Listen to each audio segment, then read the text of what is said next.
unique as a people. Mr. Speaker, I like the fact that the Honorable Minister takes us through a history of the region, how proud the people they are, how they contributed to the independence of our country, the development and progress of our nation.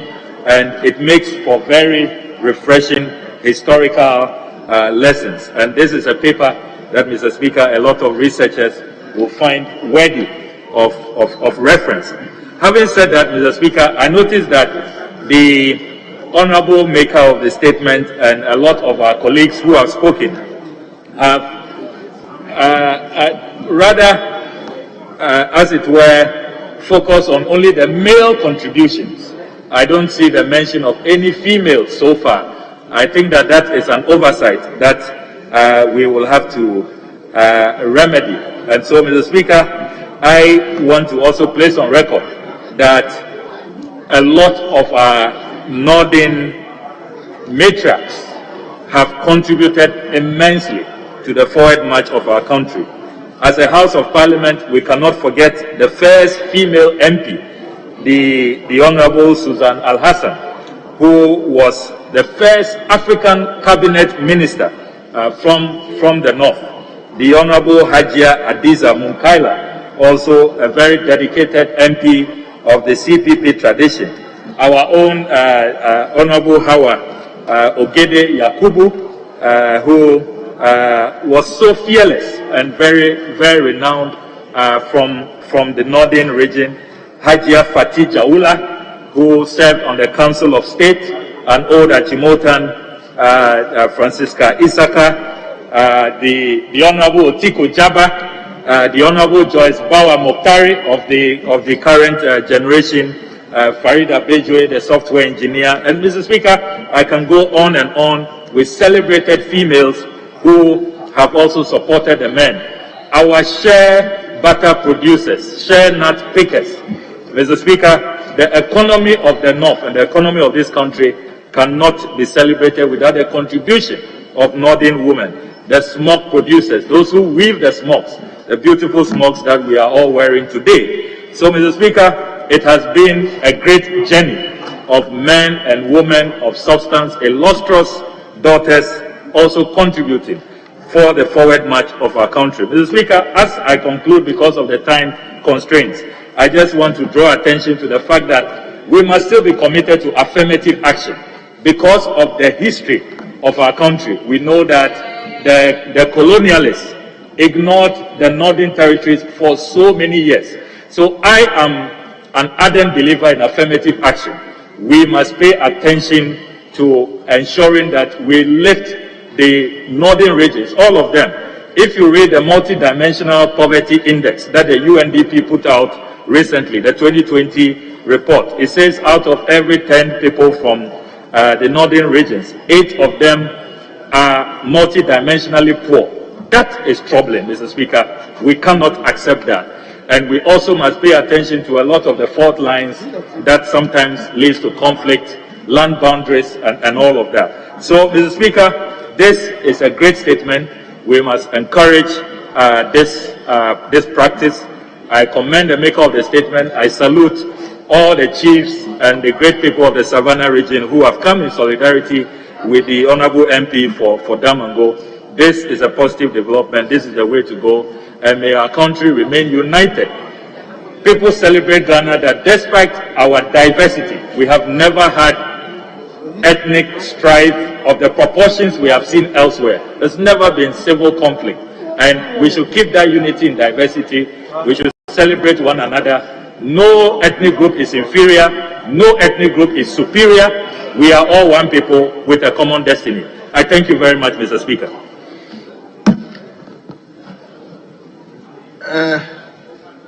Leadership. Leadership, 1 minute, please.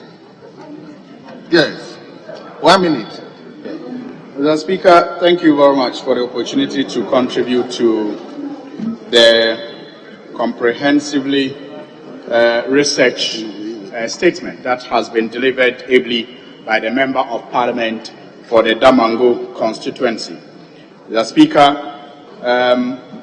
listening to the statement and listening to contributions of colleagues, I remain amazed as to how the founders of our nation laid the right foundation for us to continue to coexist despite the diversity that we all show, either as people coming from different backgrounds or people speaking different languages. Especially, Mr. Speaker, when you consider the fact that nations that do not have the multiplicity of tribes and languages in Africa have had to engage in civil wars every now and then. Mr. Speaker, when you listen to the contributions here, one thing stands out. It is clear that we remain united as a people with a common destiny despite our differences. And I like the conclusion that was just done by the Member of Parliament for Northton, where he indicated, which is correct, that no tribe, regardless of where you come from, regardless of what you believe in, or regardless of your background, is more important than the other. We all remain proud of who we are and remain proud of our contributions to the growth of this country. Mr. Speaker, the Savannah region indeed is one of the new regions that have been created with 7 districts to foster development. It is not enough, though, Mr. Speaker, for us to celebrate the achievements that we have made in the past without a focus on what we are able to do moving forward, especially as these regions have been created. Mr. Speaker, it will interest you to know that the Savannah region, as we speak, in the northern part of this country, tend to have the largest forests. For example, the largest forest cover in the northern region is found in the, Savannah region. They have vast land, which has also been spoken to by other contributors. They also have one of the significant water resources that you can talk of. The black volta, the white volta, they all pass through the Savannah region. And these are resources that, when tapped in appropriately, can lead to the development of the Savannah region. Tourism, again, is another area that the region can use to ensure its development. Mr. Speaker, culture and even the traditional authority in Savannah region is an area that many people across the country, especially when we have to deal... Wind up, please. Okay, Mr. Speaker, thank you. I'll take a cue. Yes, let me enjoy the push of leadership small. Available leader. I'm saying wind up. Yes, thank you, Mr. Speaker. So I'm saying that if you look at even the culture, the traditional authority, and the ascension plan that they have in the Savannah region, it is one that is so admirable that, given our problem as a country in dealing with, chieftaincy disputes, it is one region that we can learn from and perhaps enrich our traditional authorities in other parts of the country. Thus, there is, haste for me to wrap up. I will end my contribution here by thanking the maker of the statement and celebrating all the sons and daughters of the Savannah region, and also perhaps urging other new regions to emulate the commitments that I see in the Savannah region and even existing regions, so that there will be that healthy competition to provide development and progress in our various regions. I thank you for the opportunity. Thank you very much. Leader, I want to deny you and give you a place to honorable member for Abuakwa South. We've heard so much people from the north. I want to hear somebody from the middle belt, the south. So, honorable member for Abuakwa South, you may conclude for us. Mr. Speaker, I agree with you, but you still need to accommodate me, because my constituency have a lot of relationship with the Bunjala. And if you deny me this opportunity, our forefathers will ask me one day why I didn't say anything. Yes, member for Abuakwa South. Yes, let me hear you. Thank you, Honorable Speaker, for the opportunity to contribute to this well-researched and historical statement. And I have to commend the maker of the statement for his scholarship. I think we are all enriched by what he said, and it will reflect well in the hands of. Honourable Speaker, one high point of this statement is the one who midwifed the Savannah region. And I'm glad to say that because of the unity of the nation, it was midwifed by the current president, Nana Addo Akufo-Addo. It is a historical point that we should pay him tribute. And what I heard, which is very exciting, that even the great politicians who came out of the Savannah region, some of them were so blessed, they produced a president.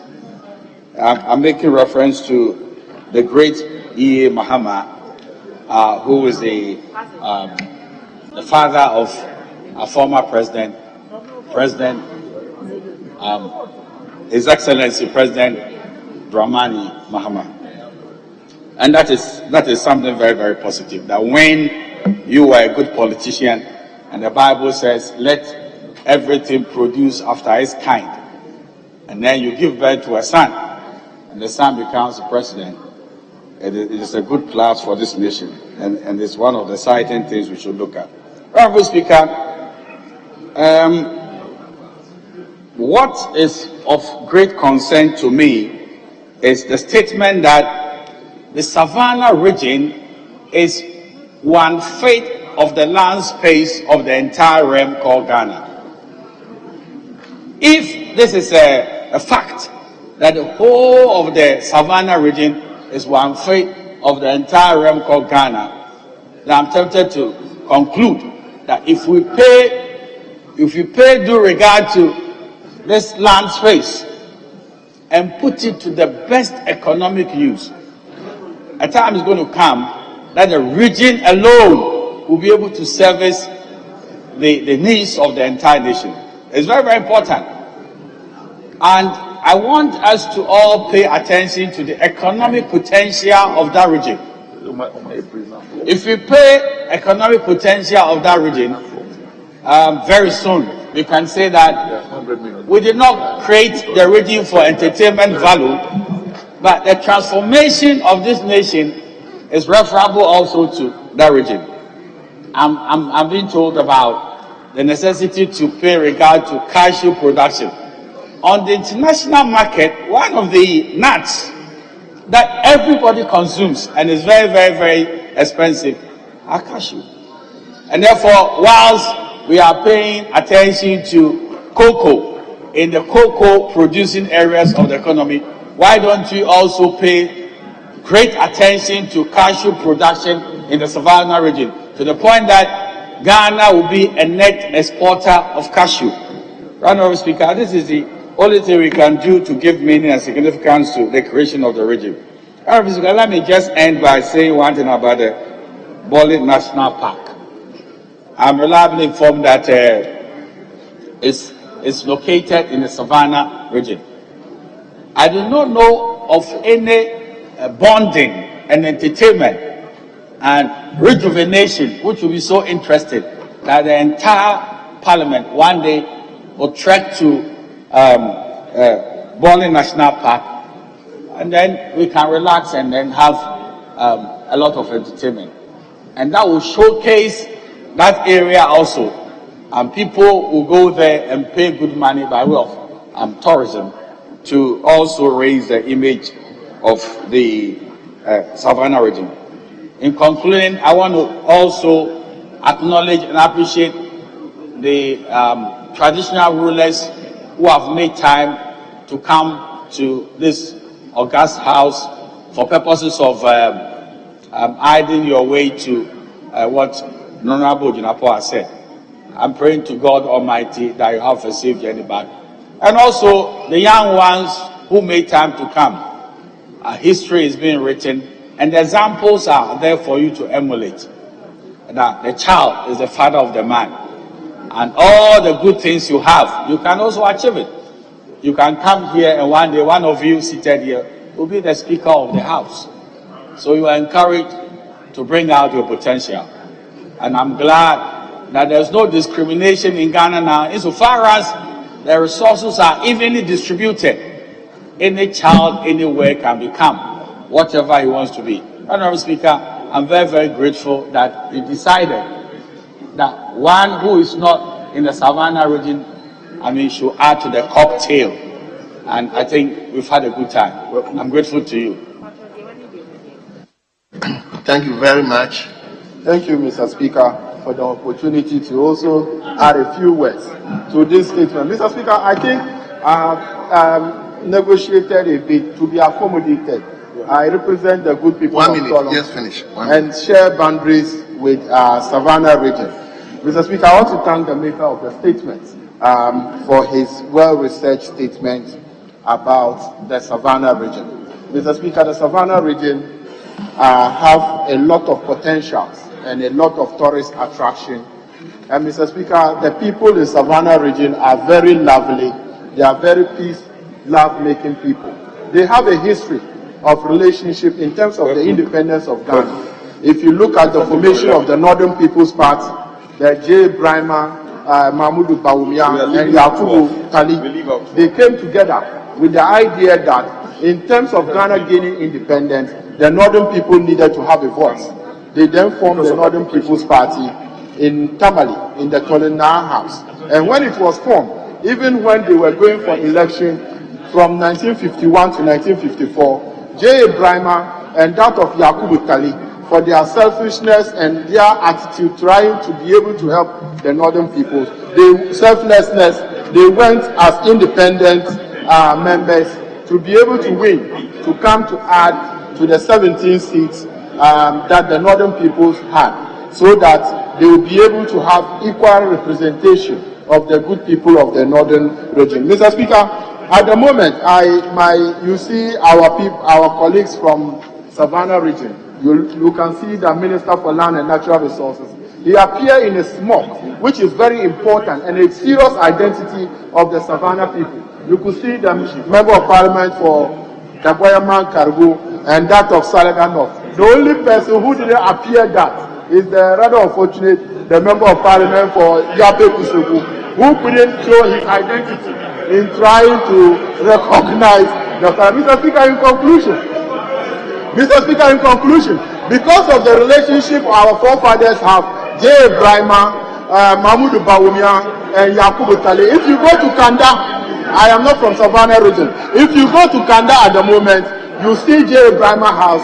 The next house is Yakubu Tale house.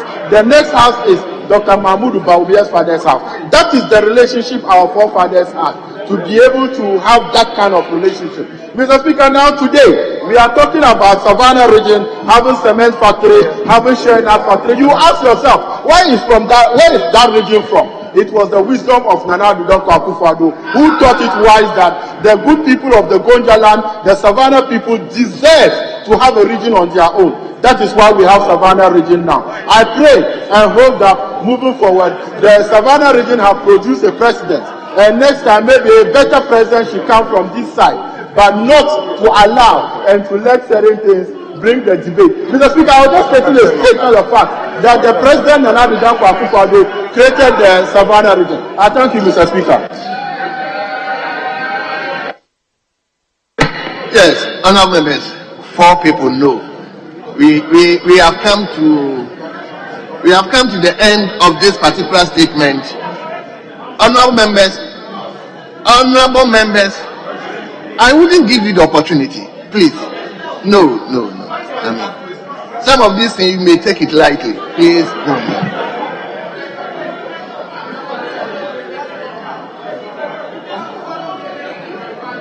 I am not calling you, so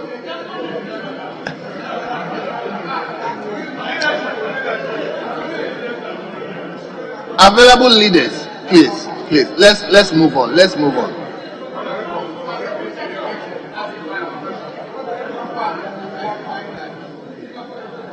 So, what do you want to say?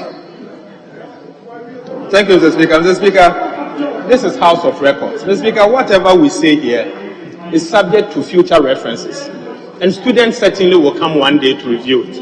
Mr. Speaker, the Deputy Chief Whip from the majority side in his submission said the Savannah has had a president. And let's pray that we'll have a better president coming from the east side. Mr. Speaker, I take offense with that statement. I take offense with that statement, and I urge him to withdraw.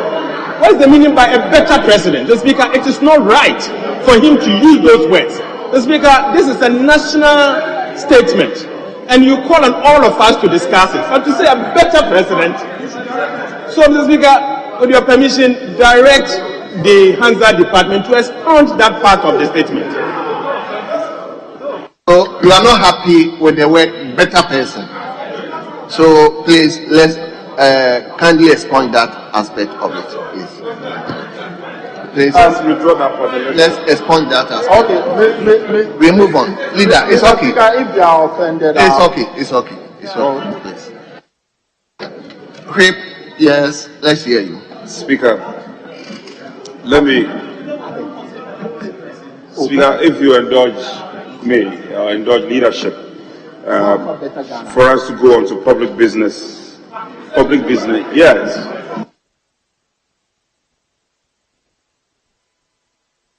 Speaker, I am not going against what was earlier said. Two statements were admitted. Fair enough, no argument. We've taken one. We'll have one on the other side to be taken. But we are just varying the order of business. Take some public business and then come back and do that. It's done. I have spoken to your leaders. Speak to your leaders. Speaker, so we'll go on to page 29 of today's order paper. 29.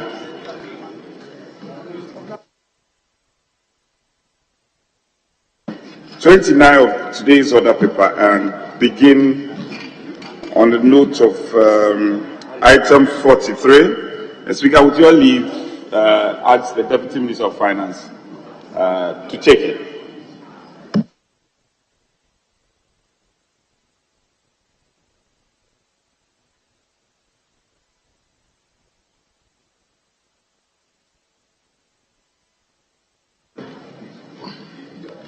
So, honourable members, we are going into public business now. So, let me invite you to page number 29, item number 43. Page 29, item number 43. Let me invite the Deputy Minister for Finance to do the honors on behalf of the Minister.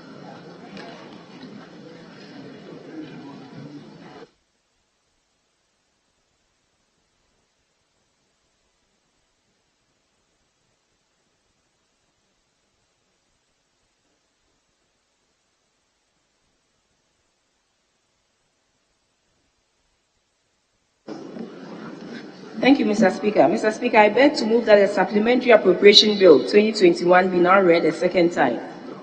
Mr. Speaker, the purpose of the bill is to provide for the withdrawal of sums of monies from the Consolidated Fund for Supplementary Appropriation to meet government expenditure for the financial year ending on the 31st December 2020, in accordance with clauses 8 and 9 of Article 179 of the 1992 Constitution.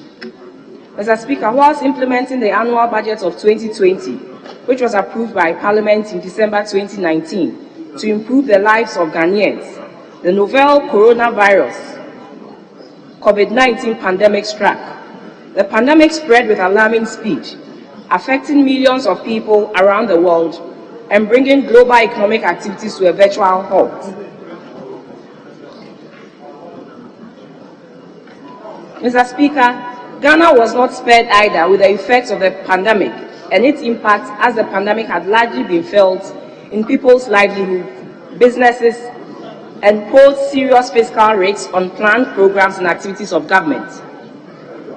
It restricted movement, disrupted households, and slowed down industry production, with its resultant job losses and reduced household income. Mr. Speaker, COVID-19 effects led to disruptions in the global supply chain, extensive supply shortages, attendant increases in prices and reduction in domestic revenues, amongst others. To ensure that the Ghanaian economy is stabilized, revitalized, and transformed to protect lives and livelihoods, and also to address the socio-economic disruptions occasioned by the pandemic, it has become necessary for Parliament to approve a supplementary appropriation of 11,896,477,566 Ghana cedis to be paid into the consolidated fund with some specific expenditures. I so move, Mr. Speaker. Very well, the chairman of the committee. Thank you, Mr. Speaker. I rise to second the motion and in the process present your committee's report. I request the Hansa Department to capture the full content of the report whilst I take the highlights.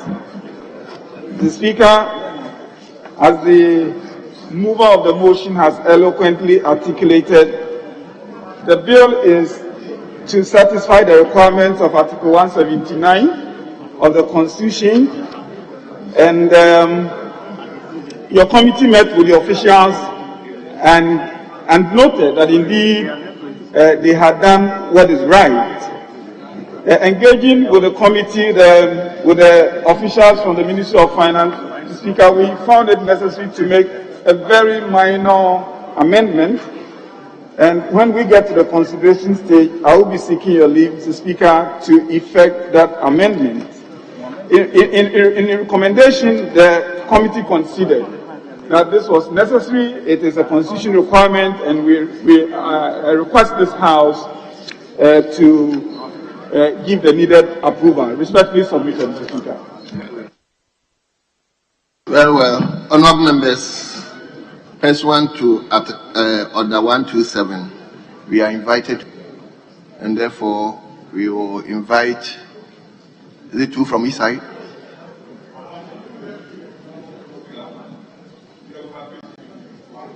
One apiece. Very well.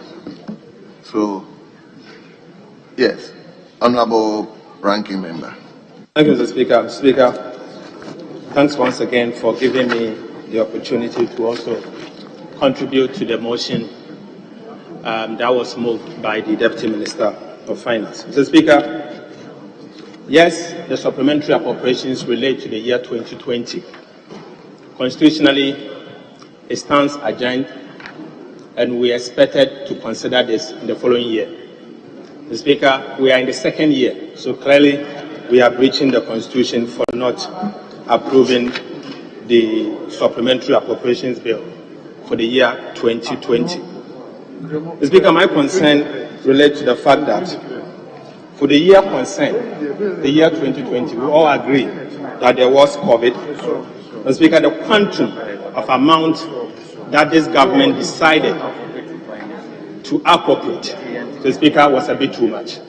Mr. Speaker, I say this because Ghana became an outlier compared to our neighbors as a result of these very supplementary appropriations that we are being called upon to approve. Mr. Speaker, an amount of 8.9 billion Ghana cedis was allocated for the purposes of the additional expenditure for the year. Mr. Speaker, as a result of that, the fiscal deficit became 15% approximately, 15% for the year 2020. Our debt stock rose, Mr. Speaker, and it's part of the reason why we are here today with economic difficulties.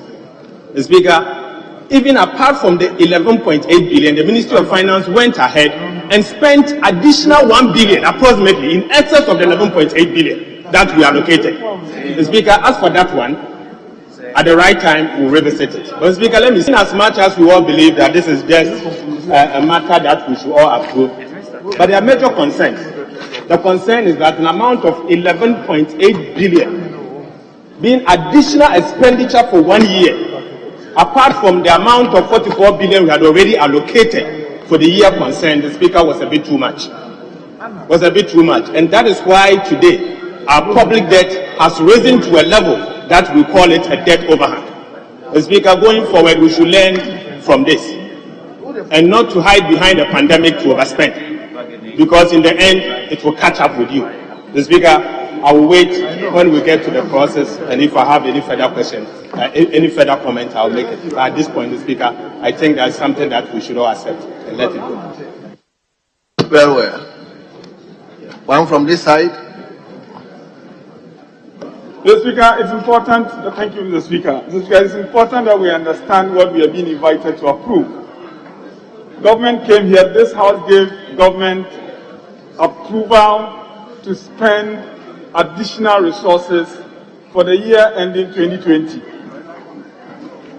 What we are asking the House to do is to see whether the bill before us reflects the approval we gave to government. I am therefore scandalized, Mr. Speaker, that anybody will be speaking of over expenditures when really we are being invited to consider whether the bill reflects the approval. I think it reflects the approval. It reflects the approval that we gave.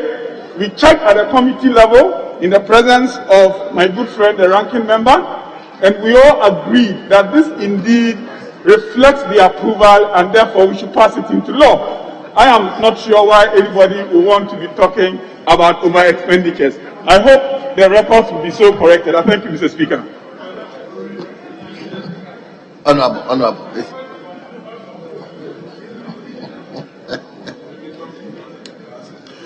So, honorable members, at the conclusion of the debate, the question is as many as are in favor say aye. Those against say no. Honorable members, the ayes have it. An act to provide for the withdrawal of sums of money from the Consolidated Fund for Supplementary Appropriation to meet government expenditure for the financial year ending on the 31st December 2020. Honorable members, the Supplementary Appropriation Bill 2021 is accordingly read a second time.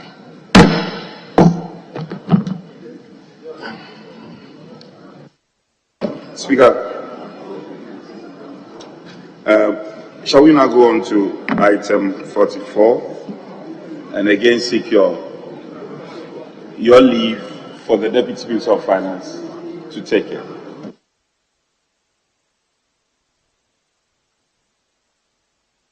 Very well. Honorable members, let's turn to page number 29, item number 44. The procedural motion. Yes, Honorable Deputy Minister. Thank you, Mr. Speaker. Mr. Speaker, I beg to move that, notwithstanding the provisions of Standing Order 1281, which require that when a bill has been read a second time, it shall pass through a consideration stage, which shall not be taken until at least 48 hours have elapsed. The consideration stage of the Supplementary Appropriation Bill 2021 may be taken now. I so move, Mr. Speaker. Speaker, I second the motion. Honorable members, the motion has been moved. The motion has been seconded. This is procedural motion. The question is as many as are in favor say aye. Those against say no. Honorable members, the ayes have it. The motion is carried. Yes. Speaker, item 45, consideration.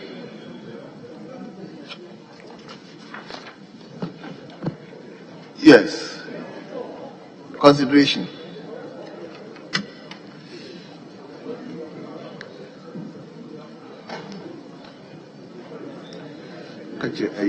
First one be more.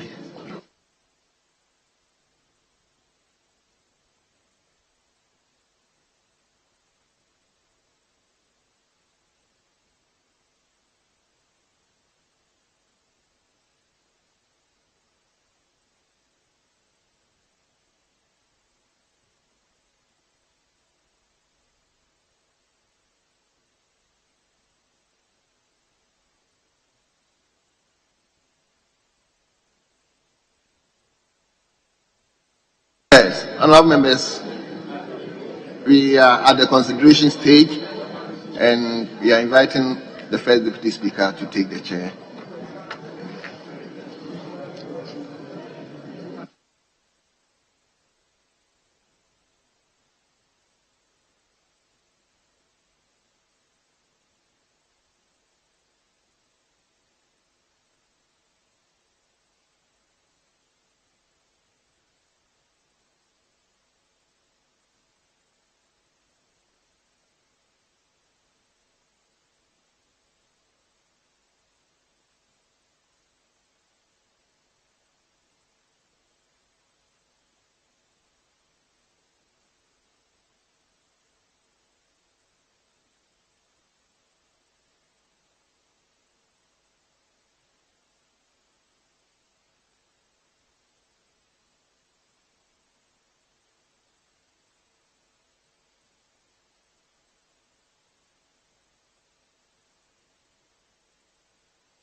Cross 1. It appears there's no amendment, so cross 1.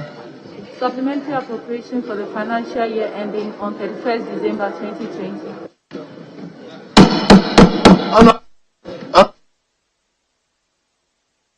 Have some attention.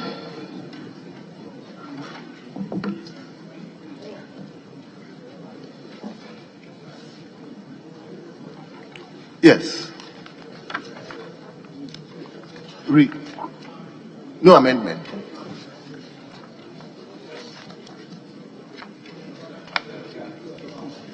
Mr. Speaker, we have only one amendment for the short title. We do not have any other amendment in any of the clauses, so you can put the question. So that notwithstanding, I mean, each clause should be mentioned. Yes. So clause 1. Supplementary appropriation for the financial year ending on 31st December 2020. Honorable members, clause 1, there's no amendment. So the question is, as many as are in favor of the clause, say aye. Those against, say no. Honorable member, clause 1 stands part of the bill. Clause 2. Commencement. Clause 2. Commencement. Honorable members, there's no amendment, so as many as are in favor of clause 2, say aye. Those against, say no. Honorable members, clause 2 stands part of the bill. We move to clause 3. There's no clause.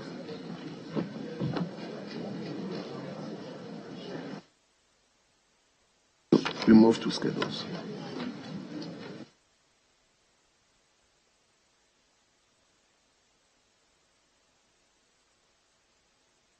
So now we move to the schedules.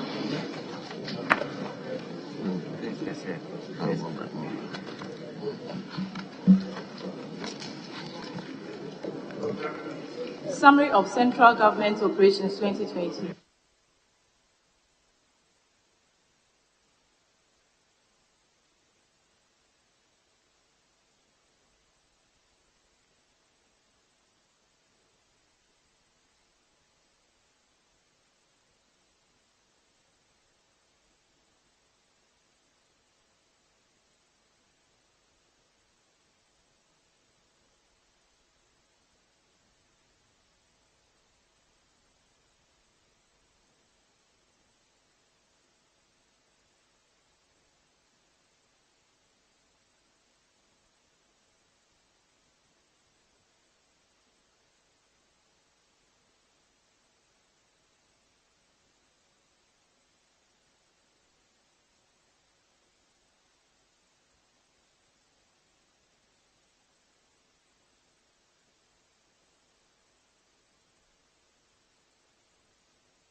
Honourable members, I'm advisor, we are the schedules, all right?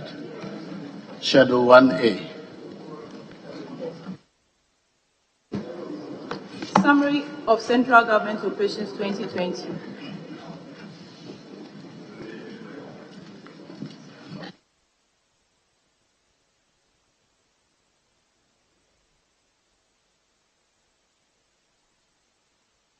Very well. There's no advertised amendment to the first schedule. All in favor of the first schedule being a part of the bill, say aye. Aye. All against, say no. The ayes have it. The first schedule is ordered to stand part of the bill. The second schedule. Economic Classification of Central Government Revenue 2020. All in favor of the second schedule being a part of the bill, say aye. All against, say no. The ayes have it. The second schedule is ordered to stand part of the bill. The third schedule. Economic Classification of Central Government Expenditure 2020. All in favor of the third schedule being a part of the bill, say aye. All against, say no. The ayes have it. The third schedule is ordered to stand part of the bill. The fourth schedule. 2020 revised appropriation compensation of employees and goods and services. All in favor of the fourth schedule being a part of the bill, say aye. All against, say no. The ayes have it. The fourth schedule is ordered to stand part of the bill. The fifth schedule. 2020 revised appropriation capital expenditure. All in favor of the fifth schedule being a part of the bill, say aye. All against that, say no. The ayes have it. The fifth schedule is ordered to stand part of the bill.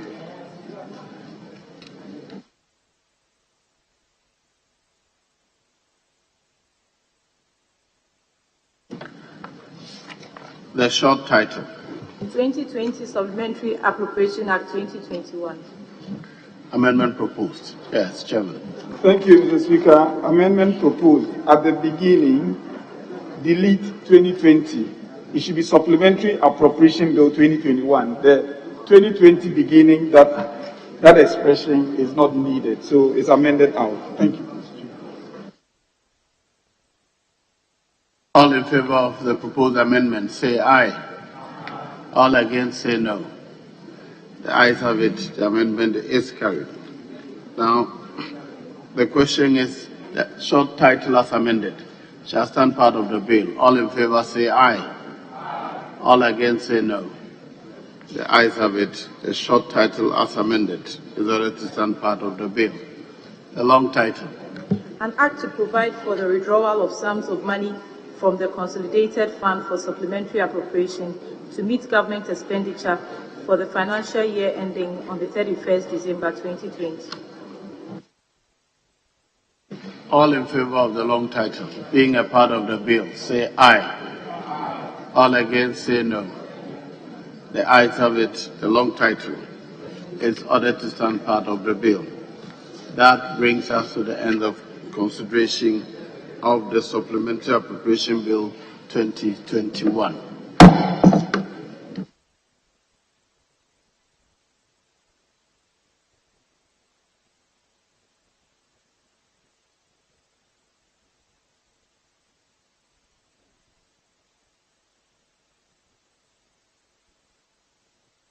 Yes. Speaker, if we may now move on to item 46. And with your leave, to be taken by the Deputy Minister of Finance. Yes, item 46, motion. Mr. Speaker, I beg to move that the motion listed as item 46 on today's order paper be moved today. Thank you, Mr. Speaker. Yes, Honorable Ranking. Mr. Speaker, I second the motion. Honorable members, the procedural motion has been moved and seconded. All in favor of the House adopting the procedural motion, say aye. All against, say no. The ayes have it.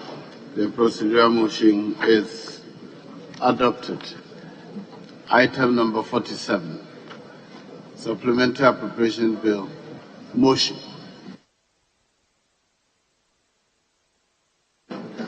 Mr. Speaker, I beg to move that the Supplementary Appropriation Bill 2021 be now read a third time. I so move, Mr. Speaker. Yes, Honorable. Mr. Speaker, I second the motion. Honorable members, all in favor of the motion, say aye. All against, say no. The ayes have it. An act to provide for the withdrawal of sums of money from the Consolidated Fund for Supplementary Appropriation to meet government expenditure for the financial year ending on the 31st December 2020. Honorable members, the Supplementary Appropriation Bill 2021 is really read a third time and passed. Yes. Honorable. Speaker, we should be going to page 5 on today's order paper and take item 11 for question to be put. item 11, page 5. Very well. For question to be put. Yes, Honorable Rank. Mr. Speaker, the understanding was that we will be putting the questions for motion 11, 13, and 14. So if you can put them all together, that's the understanding we arrived at. So you put them all together. And very well. Thank you. Very well. Very well. Honorable members, the question is that all in favor of the motions numbered 11, 11, 13, and 14. All in favor of those motions, say aye.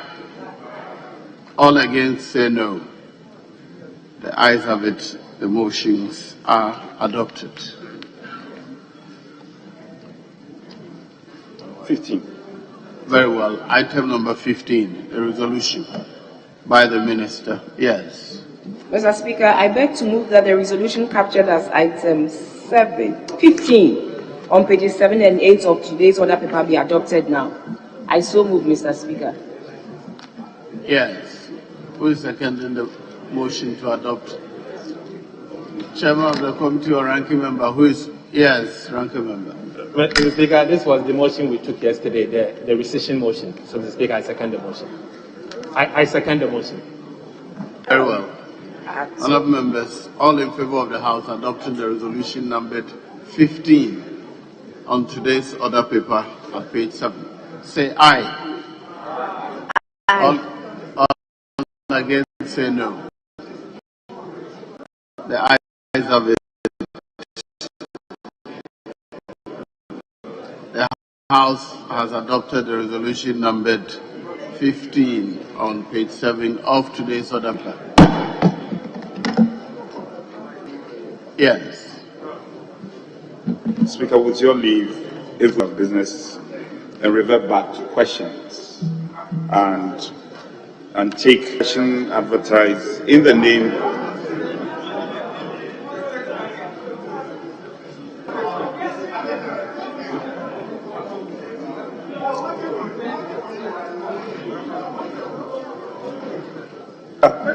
we will go on to item. We have an outstanding statement. There were 2 statements earlier admitted by the Speaker. So, Speaker, we have one outstanding on the side of our colleagues. So, if we may take that statement, after which we'll revert back to questions. Yes. Is it the statement in the name of the Honourable Member for Nadoleso, Honourable Member for Ladari Kotopo, is that right? Is that the statement? Very well. Yes, Honourable Member, you may read your statement. Thank you, Right Honourable Speaker. This is a tribute in memory of His Royal Majesty Ni Dr. Kobitetetru La Manche and Paramount Chief of the La Traditional Area. Thank you, Right Honourable Speaker, for the opportunity to pay tribute to the memory of His Royal Majesty Ni Dr. Kobitetetru III La Manche and Paramount Chief of the La Traditional Area. Mr. Speaker, the late Ni Dr. Kobitetetru was known in private life as Eliezer Ni Osa Kobi. He was born on Thursday, 3rd October 1929 at La to Mr. Ludwig Odrey Kobi from Kobi Way, Kwei Quarter, Lumoshishin, and Mrs. Christiana Anyecho Kobi, also from the Abese Quarter of La. All of blessed memory. He was a direct grandson of His Royal Majesty Ni Kobitetetru II La Manche, who originated from Kobi Way and reigned as La Manche from 1877 to 1900. Mr. Speaker, born into a strict Christian family, the late Ni Dr. Kobitetetru III was baptized and confirmed into the Presbyterian Church at the La Bethel Presbyterian Church, where his father was a presbyter. He had his basic education at the Presbyterian primary and middle schools at Emmaus La before entering the Presbyterian Boys Secondary School at Odumase, now Presec, now at Legon, for his secondary education, obtaining both the Cambridge School Certificate and London matriculation in 1950. In the late 1970s, the late NEED Dr. Kobi Tetetru III entered the Ghana School of Law and was awarded a certificate in law, non-professional, into bracket. In 1989, he enrolled at the Ghana Institute of Management and Public Administration, GIMPA, for a diploma course in senior management. He returned to GIMPA again in 2002 to participate in a distant learning program. Mr. Speaker, after leaving school, the late NEED Dr. Kobi Tetetru III was employed at the then Audit Department, now Audit Service, as a second division clerk. Whilst in the Audit Department, he successfully completed a series of professional accountancy courses run by the Civil Service in 1961, was posted to the Long Room at Jamestown, Accra, a branch of the then Customs and Excise Department, now Customs, Excise and Preventive Services, CEPS, the highest revenue earning department in the country, on account of his honesty. When the Department of National Lotteries was established in Ghana, NEED Dr. Kobi Tetetru III was transferred from Customs to the newly created function of the Ghana Civil Service, and the honors tax was upon him in setting up the accounting systems, not only for the Department of National Lotteries, but also the defunct Football Pools Authority, both of which share the same premises. Mr. Speaker, by dint of hard work, the late NEED Dr. Kobi Tetetru III rose through the ranks to become the director of the Department of National Lotteries, and in this position introduced other games of chance in the lottery business. In 1981, he was appointed an executive member of the International Association of State Lotteries. Mr. Speaker, the late NEED Dr. Kobi Tetetru III ascended the last stool as one of the paramount chiefs of the Ga State on 30th April 1988, and has since been a member of the Greater Accra Regional House of Chiefs. He also served a 3-year term at the National House of Chiefs from 1991 to 1994. At the establishment of the Kentucky Trust, the trust which gave birth to the Gadangme Council, the late NEED Dr. Kobi Tetetru III became the chairman and was an instrumental figure in its formation. During his 32-year reign as paramount chief of the La traditional area, there was relative peace and stability in the La township, and the other towns that fell under the La paramountcy, namely Madina, Oyarifa, Adenta, and among others. This, Mr. Speaker, extended to positively affect the peace and stability enjoyed by neighboring communities, Osu, Teshin, and Nwa, among others. Mr. Speaker, his reign also saw a number of positive tribes within the La traditional area through his leadership and the relentless efforts of the Traditional Council, as well as prominent La citizens. The La township has been blessed with a municipal assembly, which has been known as the La Dadikotopon Municipal Assembly, simply called LADMA. His achievements, Mr. Speaker, has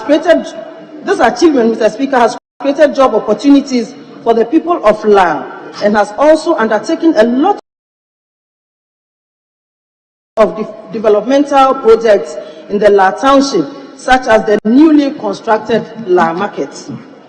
Mr. Speaker, it is interesting to note that the late NEED Dr. Kobi Tetetru III, together with the La Traditional Council, participated in various state functions whenever invitation was extended to them. It was not therefore surprising that government conferred on the township the status of a paramountcy, an action which means a lot to the township and the local administration. It is also worthy to note that the late NEED Dr. Kobi Tetetru III has been the first paramount chief of the La traditional area, and history would forever remember his achievements in that capacity. Mr. Speaker, it is recalled that at the time of his installment as La Manche in 1988, the palace for La Chiefs was in a deplorable state, thus inhabitable. With the attainment of the paramount status, the late Dr. Kobitetetru III championed the construction of the La Traditional Council Office building. Today we have such an edifice where council members sit to receive state officials and other dignitaries to day operations and administration of the council. Mr. Speaker, another important ground-breaking achievement worthy of mention under the reign of the late Dr. Kobitetetru III is the La Community Clinic.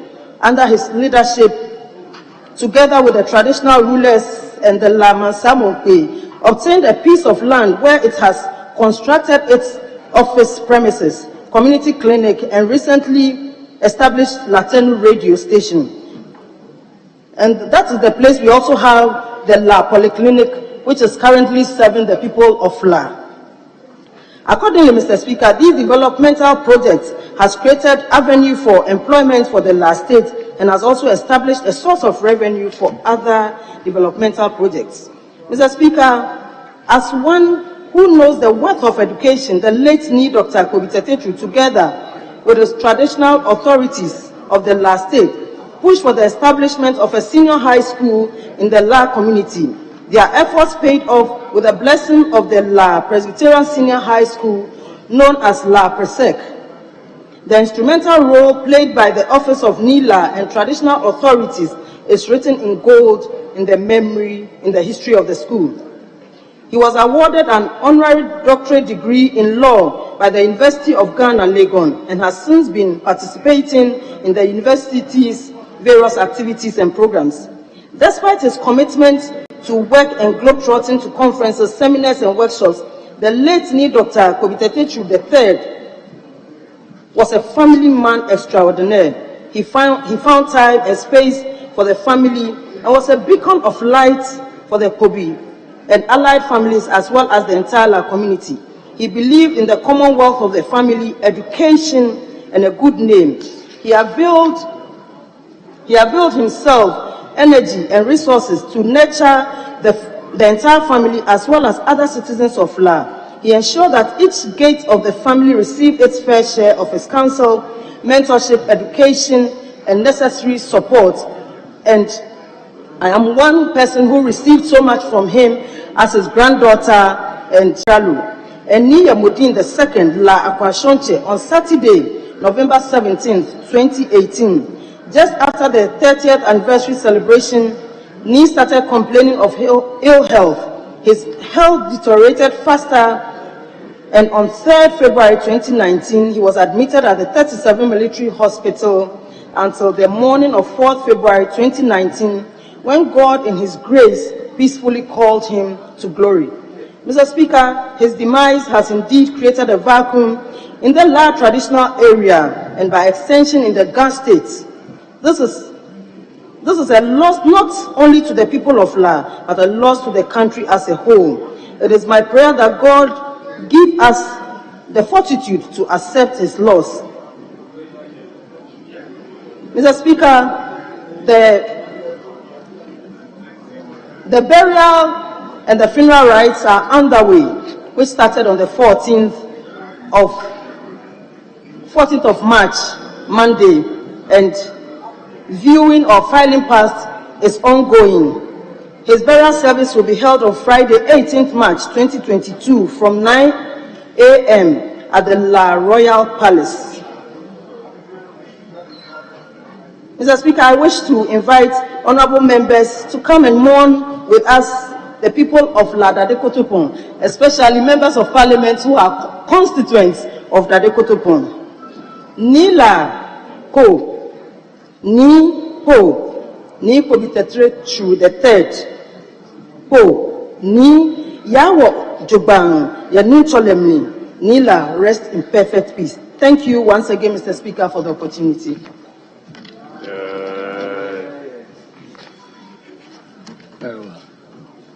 The Honorable Member for Ododo Diodio. Thank you very much, Right Honourable Speaker, for the opportunity granted me to contribute to the statement ably made by my sister, Honourable Rita Odole-Sowa, in memory of our illustrious... Honourable Member, sorry, can we hold on? Honourable Members, having regards to the state of the business of the House, I direct that the House sits outside the regular sitting hours. Now you may continue. Thank you very much once again, Right Honourable Speaker, for the opportunity granted me to contribute to the statement ably made by Honourable Member of Parliament for Ladadokutopon, Honourable Rita Odole-Sowa, in memory of the loss of our illustrious Chief King of the La Traditional Area, Honourable Dr. Ni Kobitetechu III. Right Honourable Speaker, I had a rare opportunity of knowing this loving, caring chief when I qualified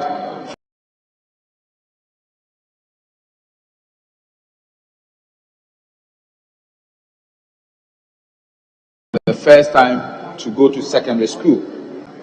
I had never traveled beyond Kwame Nkrumah Circle before. So, on the advice of Nico Bitetechu, we went for a release from Legon Presec, and I was sent all the way to Bechem Presec. Initially, I thought it was a punishment, but having grown up, I've come to realize the wisdom in the decision of Nico Bitetechu in advising my grandmother to take me out of Accra at that time. Because I came back to Accra to see many of my contemporaries at that time in certain conditions that are not worthy to be mentioned. Today, if we've lost Nico Bitetechu, one special area I will want to remember him is the many times I met him and his passion for the development of Gamashi, the Greater Accra region, and especially for the people of La. He was always concerned about the need for us to transform the coastal line of Accra into a tourist attraction. He so many times engaged with the Assembly to make sure that we protect the coastal line from sand winning and from people who go to defecate at the place. He always was concerned about the compensation needed to be paid for the various lands belonging to the La Traditional Area which have been taken over by government. And he will always enumerate.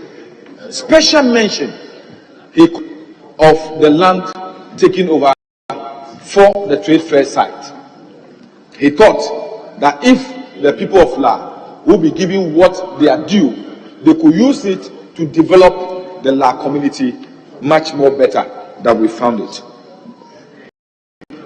He has great interest in sport. Right Honourable Speaker, I want us to take note of the fact that today when we have women football in this country, it was through the instrumentality of Nico Bitetechu, who helped form the first female soccer team in Accra, the Lotteries Ladies. Then we had only one female soccer team in Kumasi, Fabulous Ladies, which was led by then Abiba Atta. And he founded Lotteries Ladies, and they were playing matches among themselves before other ladies football clubs emerged in Ghana, and today we have serious development in women's soccer. Nico Bitetechu used as the head of the then football authority to see how we could use the revenue that will come from the football pools for the development of sports and football infrastructure in the country. He also brought to fore his support for car racing, that he talked to the trade fair authorities to cede part of their land for car racing because he had interest in car racing. He thought one day he could bring safari even to Ghana. I remember very well when he established the Lotteries football team that participated in the Industrial Area Football Association League then called Indafa League, producing players like Sandro Fiakwa, Razak Ajini, Kwesi Ajra, Adona Balabi, and a host of others who played for Accra Asofo, Great Olympics, and other teams in the country. In fact, through lotteries, a lot of stars emerged, and some of them had the opportunity to play for our various national teams. Nila was so much concerned about the peace and stability of Accra. And it's worth noting that after the difficulties we had with the chieftaincy disputes in La, especially during the reign of the late Ni Anyete Kwakuranya, he brought peace and stability to the chieftaincy in La traditional area. Mr. Speaker, he's gone, and I know people like you and others here will remember when we are having national ceremonies and there was time for us to lay wreath or light the perpetual flame, how he will majestically walk to do and to perform these functions. It was so good and so attractive that he did almost every state function. He was the one who will be called by the late President Jerry John Rawlings to light the perpetual flame and to lay the wreath. As we celebrate him and say farewell to him, some of us, people who have admired him over the period, will continue to stand for the ideals and objectives he set himself. And I'm happy my brother, the Minister for Lands and Natural Resources, is here. I want to use this occasion to urge him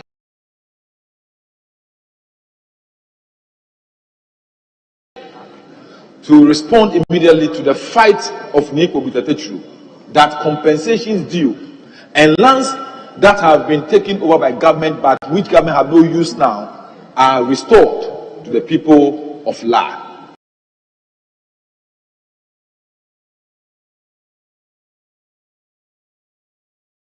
So that they can use it for the benefit of the people. On this note, I join my sister to say, Ni Yawodoba, Obachu, Oshise Udoba, Omedeshwe, Obachu Kofitai. Numabono, Nekono, Ni Dinfeno Due, Ewe Yibi Papa, Yomanemi. Fare thee well, our illustrious king. Thank you.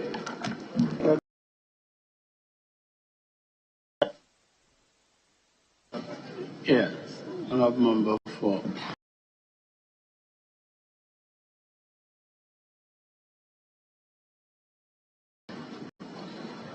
Thank you very much, Right Honorable Speaker. Namongo, yes, I wanted to confirm the conference in Namongo.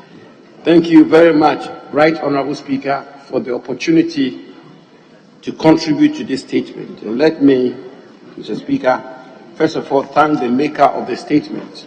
And to say, Mr. Speaker, that as Deputy Chief of Staff, I had the opportunity of interacting with Dr. Ni Podbi-Tetechu III on several occasions.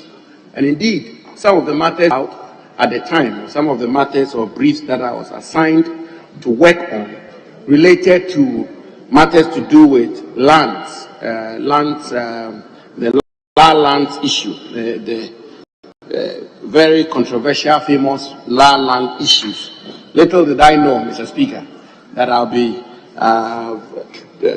given this onerous responsibility of being the minister responsible for the lands of our country. Mr. Speaker, he was a man of enormous dignity and wisdom, and my interactions with him were extremely engaging and fruitful. It's just so unfortunate that when I became Minister for Lands, I didn't get the opportunity to engage with him. Mr. Speaker, but on the substantive issue of lands, Mr. Speaker, let me say that a lot of work has been done on that matter. And indeed, I've had multiple interactions with the La Traditional Council and several other organs of our state. And we are working around the clock to ensure that these matters are resolved. But Mr. Speaker, I think it's also important for us to acknowledge that when it comes to the matters to do with lands, public lands, compensation for lands, ownership of lands, allodia title, usufructuary title, and the matters relating to lands, the issues involved are complicated and in many cases are complex and requires a lot of skill and tact to unravel them, and which is exactly what we are doing. Mr. Speaker, my able deputy minister, Honorable Benito Owusu-Bio, is been working tirelessly on this particular matter. He chairs a committee from government side that is engaging the Law Traditional Council, and I'm happy to report, Mr. Speaker, that some considerable progress is being made. And as I speak to you now, we are before the presidency, and as you know, pursuant to Article 257, I think, of our national constitution, public lands are vested in the president. So whatever we do with public lands will require the express imprimatur of the president, and which is why we've beseeched the presidency for an engagement, for an approval for us to be able to move forward. So, Mr. Speaker, a lot of work has been done about land. We've had a lot of difficulties. The Honorable Deputy Minister will tell you about the sometimes who to deal with and the matters of locus and so on and so forth. But we are trying to tidy all of them up. I want to conclude, Mr. Speaker, by making the point, and doing so forcefully, that issues of land tenure, land administration, public lands are, with the greatest of respect, not peculiar to Accra. They are not peculiar to Greater Accra. All over the country, I've visited all the 16 regions of our country, and I've had the opportunity of interacting with all the 16 regional houses of chiefs of this country. And there's not been a single regional house of chiefs I've appeared before where matters of lands, acquisition of lands, compensation, and all the issues relating to land have not been brought to my attention. So what we are seeking to do is to have a holistic, equitable, comprehensive resolution of matters to do with lands in our country. Mr. Speaker, that is why I'm happy to report that we've set up a committee chaired by Honorable Andy Appiah-Kubi, who himself is well versed in matters to do with land administration, to look at all the matters relating to vested lands across our country. As you know, Mr. Speaker, the provisions of 1036 requires that within 6 months after the promulgation of that act, vested lands ought to be examined and recommendations made to the president.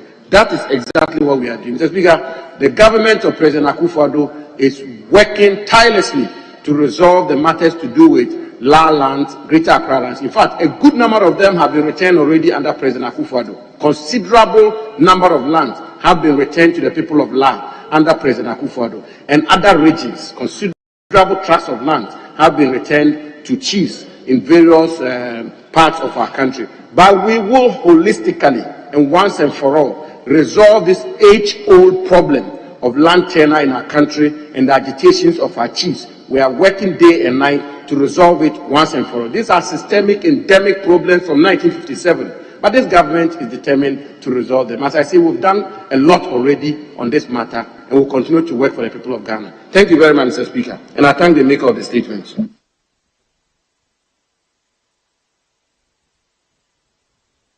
I'm advised that the leader may need to travel, so I'll give him after that I'll come to you. Yes, Honorable Leader. Mr. Speaker, let me thank you for the opportunity to contribute to the to the statement of eulogy ably presented by the Honorable Ritana Adolesowa, Member of Parliament for the Dadikotopon constituency, for the memory of Ni Dr. Kopi Tetechru III, the La Manche and Paramount Chief of the La Traditional Area. Mr. Speaker, as we have been told, he ascended the throne in 1988. He has remained a respected member of the Greater Accra Regional House of Chiefs and have contributed immensely to major reforms in government land relations. He's contributed immensely to some understanding. Mr. Speaker, is the view, and as observed by the Honorable Minister for Lands and Forestry, that what belongs to the, I wish I could say it in Ghana, what belongs to the Ghana people must return to the Ghana people when it comes to matters of their land. That is what we can do in memory of Dr. Kobe Tetechu III, that government must relate well with traditional rulers across the country, and in particular with the traditional authority within the Greater Accra region, particularly for those lands. Mr. Speaker, we are told every day, compulsory acquisition. Yes, you acquire those lands compulsorily. The same constitution in Article 20 provided that there must be fair, adequate compensation paid to them. So, Mr. Speaker, to his memory, I think that government must reach out to additional authority in understanding, Mr. Speaker, what you stated yourself, allodial title holders and its relationship with what happens today. In many instances, the state have failed to compensate the traditional rulers, including the people of land, for their lands. And in many instances, the request is that return it back to us, because the public purpose for which you acquired the land is no longer the purpose for which you are holding on to the land. I hope that in his memory. Mr. Speaker, let me just share this personal experience, and I'm happy I saw a picture of the president together with the minister and others in Dubai when they signed what has been celebrated as 1 billion trade fair development facility. Mr. Speaker, this we must do to support the memory of Dr. Kobe Tetechu III. Mr. Speaker, it's been on the drawing board since my days at the Ministry of Trade and Industry. Mr. Speaker, I returned from a trip from Yokohama, Japan, where I studied the concept of a trade fair being developed into a convention center, and then you have hotels attached to it, you have residential accommodation as part of it. I just hope that, Mr. Speaker, I'm not provoking you to join the debate, but if you recall, you had a friend who at the time, either the wife or somebody was chairing the trade fair at the time, as my memory serves me right. So you know what I'm speaking to. At the time, we're talking about massive development of the trade fair, acreage over 90 acres, into a modern convention center, including housing. But Mr. Speaker, why I've had to say this, I invited Dr. Kobe Tetechu to my office as Minister for Trade to sign a similar deal as the President has signed now. At the time, we're looking at $1.2 billion US. But the Chief, Dr. Kobe Tetechu, advised me that government hadn't paid compensation for the trade fair lands. So, Mr. Speaker, the best thing we can do to the memory of Dr. Kobe Tetechu is for government to pay an adequate compensation to the people of land and to develop the trade fair into an enviable infrastructure that the investor so provides. I mean, so it warms my heart when I saw you sign the agreement. This was thought through a decade ago to develop the trade fair facility into a modern convention center, and probably to encourage those of you working with the President. You can study the concept in Yokohama, which is a brilliant concept of what you can do with that particular land, and it can serve our purpose. So, Mr. Speaker, a giant of a respected traditional ruler have passed on. Our condolences to the bereaved family, to the people of La.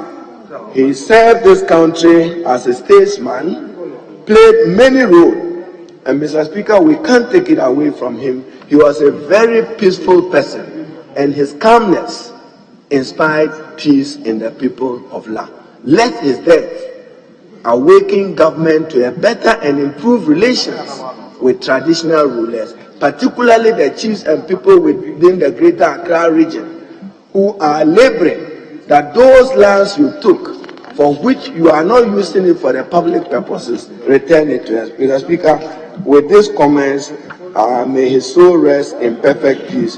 I'm told that there will be a parliamentary delegation to visit the funeral home to pay our respect to him. And Mr. Speaker, as I have said, Dr. Procedural dedicated his life in the service of his people, and I trust that he will rest in the bosom of his Lord. Thank you for indulging me, Mr. Speaker. Leader, and then after that, Honorable. Yes. Thank you, Mr. Speaker, for the opportunity to add my voice to the statement made by my able Honorable Member for La Dade Kotopon, Honorable Rita Na Odole Sowa. Mr. Speaker, Dr. Pobi Tete Chulu has paid his dues. He has worked with all government in this Fourth Republic. He started with Rawlings, he worked with President J. Kufuor, he worked with President Atamils, he worked with President John Dramani Mahama, then he worked with this current government. Mr. Speaker, he has served the good people of La Dade Kotopon, Greater Accra, and Ghana at large with respect and humility. Mr. Speaker, he was a chief with enviable records. He was concerned about development of his traditional area and his people. Mr. Speaker, honestly speaking, he was a servant leader who sacrificed his personal comfort for the common good of his people. Mr. Speaker, he must be celebrated even though he is physically dead. His good deed will forever remain with us. Mr. Speaker, I join the good people of La Dade Kotopon to mourn the chief, and then I joined the MP to work out everything that they will need in the constituency to make sure this funeral ends up very successfully. Mr. Speaker, I thank you for the opportunity, and I will say, oh, keha wekue, drie, kekusie, keha amefen. May his gentle soul rest in perfect. Thank you, Mr. Speaker. Yes, Honorable Nalaso. Thank you, Mr. Speaker. As a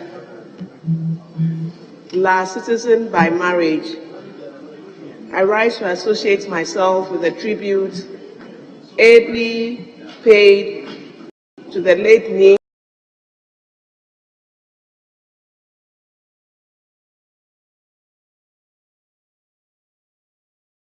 Odole Sowa. Indeed, as we mourn with the people of La, Honorable Rita said something that Nila achieved many things for the people of La. I remember him as a very humble man, and I remember a dichotomy when he was first installed as a chief. He was a great Christian leader in the Presbyterian Church, and the church didn't see why a church leader should be a chief. The traditional leaders also didn't see how a chief could be a church leader. That was the conversation in many homes at the time. But Nila has been able to break that glass ceiling and has set an example that indeed a Christian leader can be a great chief, and a great chief can be a Christian leader. Mr. Speaker, as previous speakers have said, he championed many things for the people of La. I recall he spearheaded the return of the aviation lands to the people of La. Interestingly, it was the sale of lands that got a section of the people also unhappy with him. But, Mr. Speaker, the man has done a lot for his people. We are extremely grateful. The people of La have lost a great leader, a great chief, and I join them to say, Nila, po, yawo, yenuchole mi. Thank you, Mr. Speaker, for the opportunity. Very well. Honourable members, I'm advised that tomorrow Parliament will pay its last respect to the late Manche. At 9 a.m. on the dot, we are expected to be at the funeral, but we'll meet here at 8. We'll meet here at 9. We'll take off from here at 9 a.m.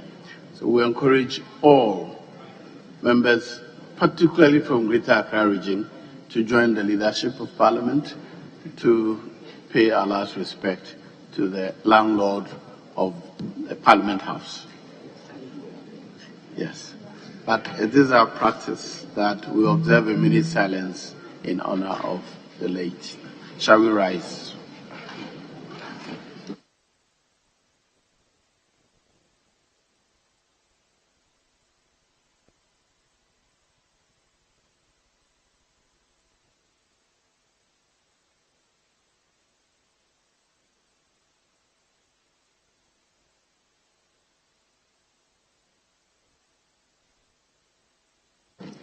May the soul of me, Dr. Pobite Techuru III, and the souls of all the faithful departed rest in eternal peace. Amen.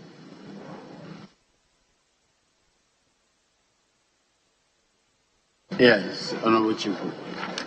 Speaker, if we should go to page 23 of today's order paper, and start with item 38. Speaker, I'm reliably informed that we got to the concluding part of the debate. So I'm told 2 persons, 1 from each side, to conclude the debate. Yes, Honorable Deputy. Thank you, Speaker. Speaker, I thought the Attorney General has a question to answer. And we agreed that he was going to do that when he comes. Since this is also his business, why not let us get the question answered? Then we'll then move to this. No, you can, we'll come to that one is the concluding debate. Yes, we will take the conclusion of the debate. Except that you just don't have the number to take a decision on it. Yes, I'm saying, yes, you conclude the debate and leave the question. My colleague, when we were ready, the person in whose name the question is advertised, unfortunately was not in the chamber. He just walked into the chamber. I just cited him. He wasn't in the chamber as at the time when I was speaking. So, Speaker, no problem. We could take the question, after which we'll come and take that motion. Well, kindly advise me which question, what's the number of the question to be taken?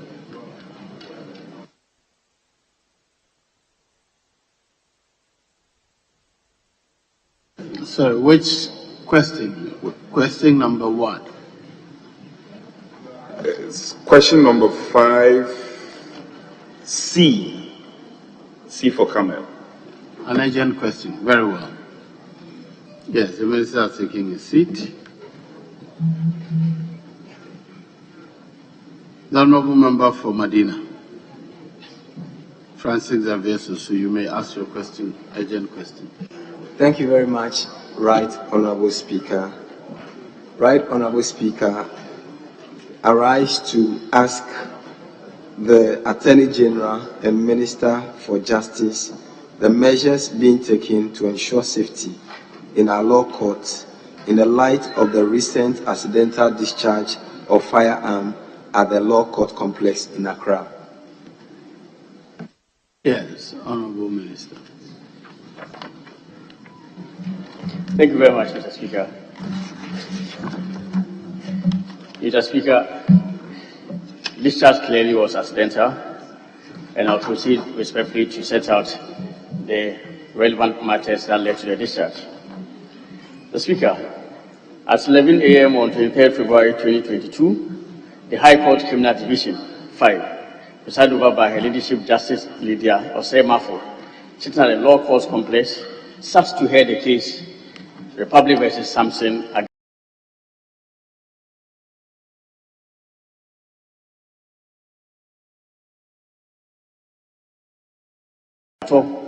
aka Romeo, and then also Elvis Ogoji, Jeff Omosa, and Yusuf Yakubu. One of the prison wardens, Stephen Foley, who escorted the accused persons to court, had his weapon accidentally discharged. The registrar of the court immediately informed the court manager, who informed the head of police at the court complex, Chief Inspector Olivia Cedro. Cobra Stephen Foley, who had injured his ankle in the process, was rushed to a judicial service clinic on the ground floor to receive treatment. The matter was then reported to the Ministerial Police Station. 3 officers of the Criminal Investigations Department, CID, were immediately dispatched to begin investigations and gather the relevant evidence. The CID officers are Detective Inspector Isaac Opare, Detective Sergeant CP Dako, and Private Constable Solis Agli. The corridors in the courtroom were cordoned off accordingly. The matter was reported to His Lordship the Chief Justice and the Judicial Secretary.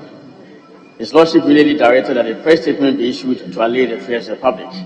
The following day, 24th February 2022, His Lordship the Chief Justice notified the Minister for National Security about the incident. An officer of the National Investigations Bureau, the NIB, was immediately dispatched to begin investigations. The Director General of the Prison Service also met with His Lordship the Chief Justice and an officer from the NIB at the Law Court Complex on 24 February 2022. He informed the Chief Justice that the investigations were underway, even though preliminary indications pointed to the fact that the incident clearly was an accident. Certain safety measures have been adopted since then. Currently, 3 institutions, the Police Service, the Prison Service, and the NIB, are investigating the matter, and the Judicial Service has requested recommendations on measures to take to avoid the recurrence of the incident. In the meantime, all court warrant officers have been directed to inspect sidearms and guns of officers entering the court to ensure that weapons held by them are securely latched. Further, prison officers are also undergoing training by the Prison Service in the handling of live firearms and ammunition in and around the courtrooms. Copies of the reports from the ongoing investigations and the measures adopted by the Judicial Service thereafter will be made known as soon as they become available. The Speaker indeed have copies of the incident report, the letter to the Minister for National Security, and the press statement issued by the Judicial Service accordingly, and if necessary, have house. Thank you very much, Mr. Speaker. Yes, the follow-up question, please. Thank you very much, Right Honourable Speaker. Mr. Speaker, I would like to ask the Minister of Justice and Attorney General whether there is any timelines for the investigations that have been commenced, so that it doesn't become like one of those investigations that we never receive feedback on. Are there any timelines, and are we expected to see some responses from the investigating officers very soon? Yes, Honourable Minister. Speaker, the police have not set any timeline, but it being a matter not so complex, I expect investigations to be concluded maybe within the next 2 weeks, and then the report will be made. That's just an estimation I'm making. Thank you very much. Yes.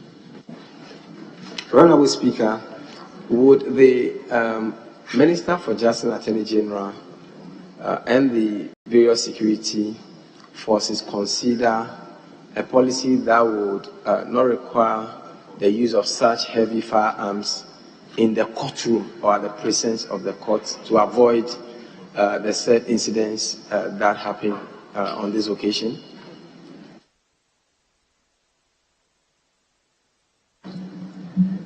Speaker, I doubt whether there will be such a far-reaching measure. And it's also very important to indicate that this is the very first time such an incident has occurred in the history of the Judicial Service. And I do not think that this incident alone will warrant such a measure, because we have incidents in the past where prisoners have attempted to escape from courtrooms, jumping various laws onto the ground and escaping. We don't think that in the circumstances, it's necessary for us to adopt the measure that my dear friend and the honorable member is talking about. Thank you very much. Very well. Yes. Thank you very much, Mr. Speaker. I want to thank the Honorable Minister for Medina for such a critical question. And I want to ask another question. Mr. Minister, please, what measures did you take considering the psychological impact such an accident will have on the sitting judge? Thank you. Yes, Honorable Minister. Mr. Speaker, I do not know if the question was what measures will take to avoid a recurrence of the incident. No, what measures are you taking to ensure psychological stability of the judge? Mr. Speaker, following the occurrence of the incident, counseling was actually offered to some of the court clerks as well as the presiding judge, Her Ladyship Cecilia Mafo. Thank you very much. Yes. Speaker, thank you for the opportunity. The incident in question, even though happened in respect of a security officer, it tells us that it's possible other individuals who entered the courtroom with weapons. Apart from Accra, other court premises don't have a set point when you are, and scanners when you are entering the courtroom. I can mention all the high court premises in the regions especially. And so for me, this incident drives home the point that we should have, we should have systems where we can scan private persons and the general public when they are entering our courtrooms, so that in the future we can avoid some of these things. But once it happens in respect of security officer, it presupposes that other persons or other miscreants who may want to enter the courtroom with some. Let me ask you a question, please. So my question is, do they consider installing scanners at entry points to courtrooms in other regions? I thank you. Yes. Yes, Speaker, the security situation around the courthouses are being reviewed and have been enhanced. But I believe that it will definitely have a link with the budget allocation to the judicial service. At the moment, the focus really is ensuring access to justice, and that's why the government has built about 100 courthouses. Thank you very much. Very well. Thank you for attending upon the House to answer questions. Is there any other question for him? Honorable Minister, I don't know which questions have been asked and which one is not asked. Very well, you're discharged.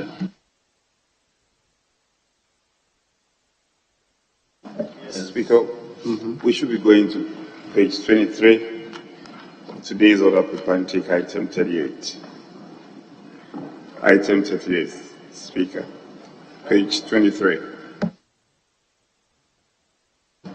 Item or motion number, item 38.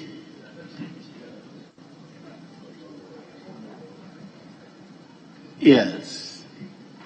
Motion. Yes, Honorable Member for. Thank you very much, Mr. Speaker. I believe we have reached a very important stage of this bill, and it is important that we have the numbers to consider the bill and bring it to its finality. Looking around in the chamber, we do not constitute half of the members as enjoined by the 1992 Constitution, for which this House should be clothed with the authority to take a major decision concerning the freedom and liberty of people who may fall foul to the law I'm referring in particular to Article 102. Thank you. If you are conversant to it, I think you have helped me to finish my work. Yeah, thank you very much. Mr. Speaker, the issue is in your bosom and we await your direction. Thank you very much, Mr. Speaker. Yes, Honorable Chief Whip. Speaker, I'm reliably informed by the chair to the committee that the last time we got to the conclusion of the debate, and it was agreed that two persons or two members, one apiece, should conclude the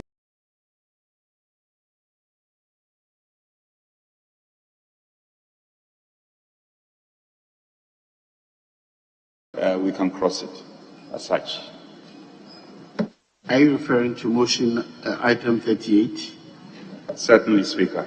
Item 38 on page 23 of today's order paper. Right. It is indicated here, debate to continue. Yes, who is to speak?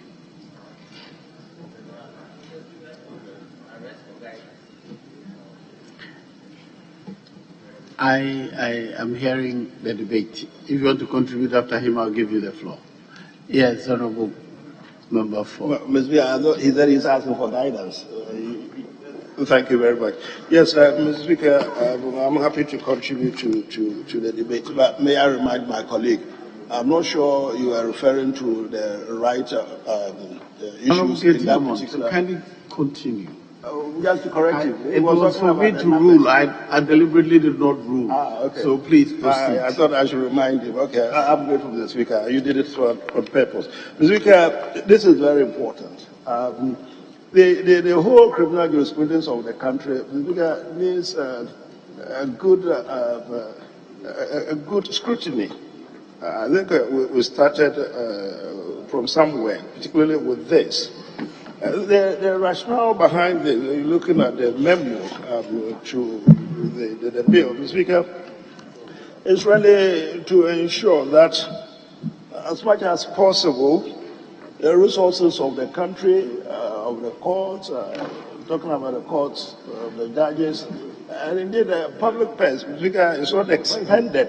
I wouldn't say unnecessarily, but it's not expended on issues that can reasonably be resolved without a full-blown trial. There is an issue in Section 35 of the Court Act, which I may have misinterpreted, I may have misunderstood, but which had panicked me.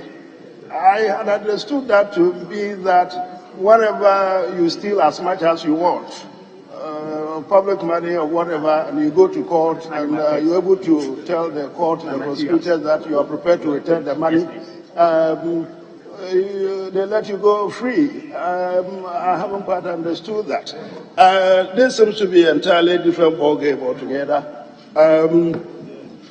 This is the case where the bill clearly states the procedures to be followed.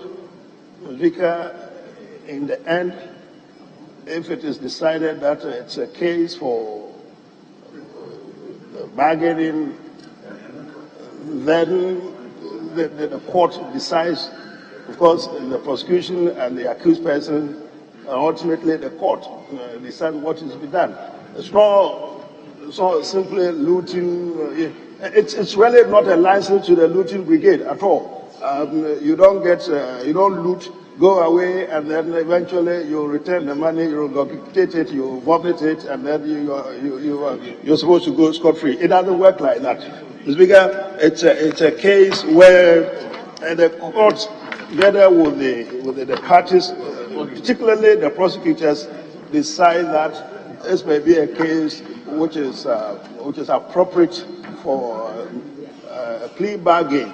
It's all over the place, particularly in the American jurisprudence. We keep hearing plea bargain. I think the British thing, it's also in the British system.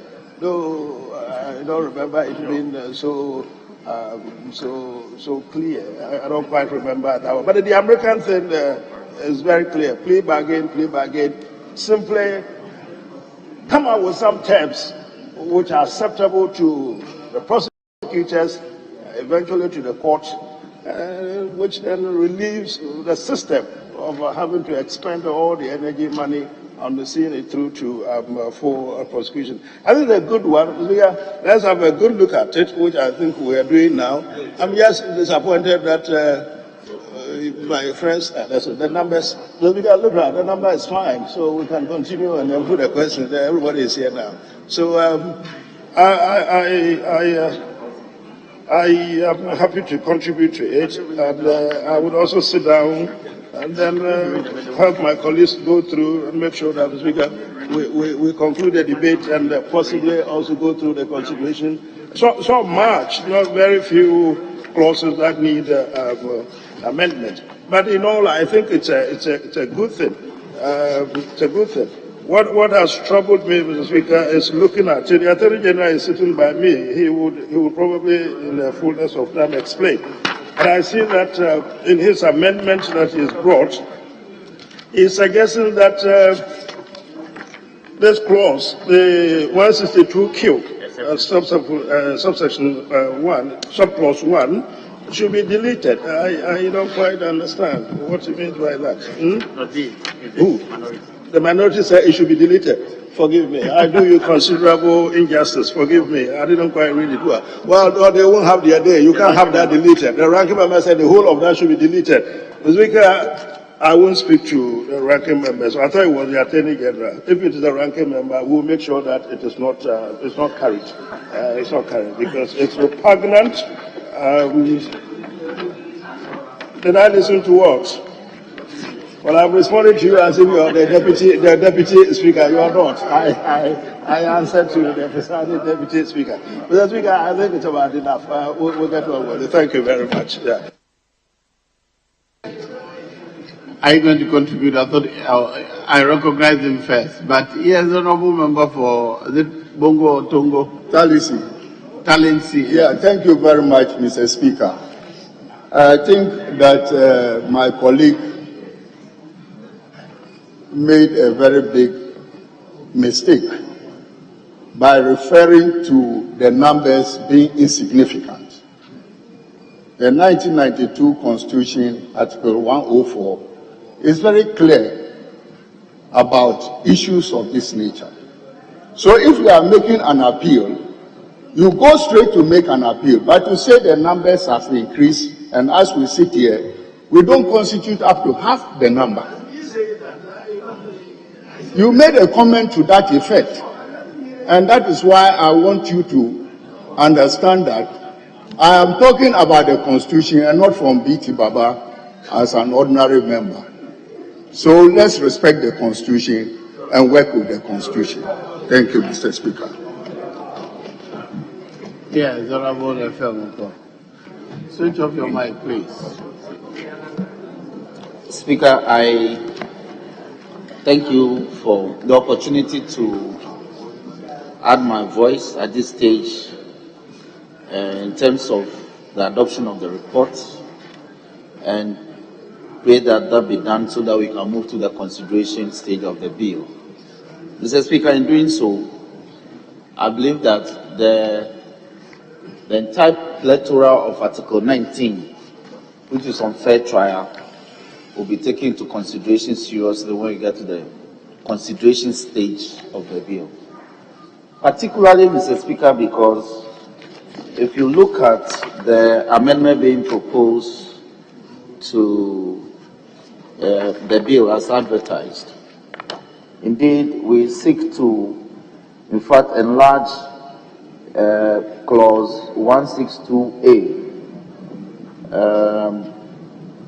subclause A, subclause 1, subclause A, B, and add a C. And Mr. Speaker, the C is to the effect that we will reduce the punishment for an offense charged. And these are very serious matters. The danger is that once the bill is saying in A to reduce an offense charge to a lesser offense, or to withdraw a charge against an accused person, and a C, which is to reduce the punishment for an offense charged, The danger is that we may stray out of, or we will stray below the minimum prescribed punishment. So we need to take that into consideration seriously and look at it. Again, also, it's likely to become a bargaining tool, and that is not the intent of this House. It's supposed to serve very serious purposes in criminal prosecution, so that we can go through the small fish and get to the big fish. That is the essence of this bill.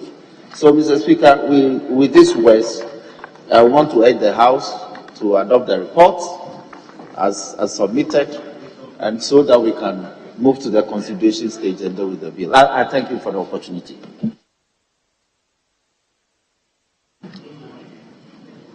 Yes, Honorable Minister for Justice. Mr. Speaker, thank you very much. And I would like to express my general gratitude to the House for the consideration of this bill. It constitutes an important innovation in the criminal jurisprudence of the country and criminal procedure generally. Mr. Speaker, even though members generally expressed approval for such a bill, there was indeed a grave reservation raised by the Honourable Ranking Member with regards to the exceptions that have been set out in Clause 162Q. The Speaker, in principle, the Honourable Member raises issue with why there ought to be exclusionary clauses. My respectful answer is that, indeed, this bill was a product of wide stakeholder consultations and engagement with various persons, legal practitioners, scholars in the legal profession, civil society organizations and all. We collated a number of opinions from relevant institutions. The major institutions which contributed were the Ghana Police Service, Ghana Prison Service, the Narcotics Control Commission, and the Ministry of Interior, as well as other civil society organizations. Mr. Speaker, the generality of views expressed was to the fact that there ought to be exceptions to the plea bargaining arrangements that we seeking to strike statutorily. Mr. Speaker, indeed, the generality of those views was also anchored on various public policy considerations. And I will review, respectfully, that much as we ought to be liberal, we ought not to be overly liberal. And I also made the point that indeed, it is important to enact legislation that is account of the views of the public. The laws that we enact, with all respect, do not have to be out of step or out of sync with considerations by society. And if the general expression is that there ought to be exclusions or exceptions to plea bargaining arrangements that we strike under the statute, I think that we ought to respect that view. And the point that, indeed, the consideration must clearly be with regards to the interests of society as well as the concerns for the vulnerable. If the House takes a careful look at the exceptions that we have detailed under 162Q, they relate to three categories of offenses. The first category is the violent offenses: murder, hijacking, piracy, genocide, and what have you. The second category is the very deplorable sexual offenses: rape, defilement, and kindred offenses. And then also we talk about electoral offenses. In my respectful view, these are offenses that hold a lot of revulsion for the society. And I think that if care is taken, or if care is had to the general repulsion or abhorrence of society for sexual offenses, as well as violent offenses like murder and all, the House will have no difficulty at all but agreeing with me that indeed there ought to be a preservation of Clause 162Q. Mr. Speaker, I would say that the enactment of Clause 162Q would definitely not be alien at all. In other Commonwealth jurisdictions where there has been plea bargaining introduced into the criminal procedures of the country, there are exceptions. In India, plea bargaining is introduced by Section 265A and 265B of the Code of Criminal Procedure. And the House will note that indeed, subsection 3 of the Indian statute makes exceptions for offenses that they categorize as affecting the socio-economic conditions of the country.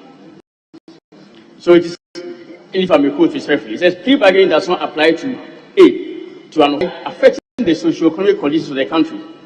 I committed against a woman, and I committed against a child below the age of 4. I would say that, having regard to this, the House will note that the exceptions that we seek to create are actually much narrower than as prevails in India. Offenses affecting the socio-economic conditions of a country clearly will include stealing, fraud, and other economic offenses, and those are so broad. And then offenses committed against a woman, that is very broad. I'm sure that in this country, a person will actually move that such a provision will be unconstitutional.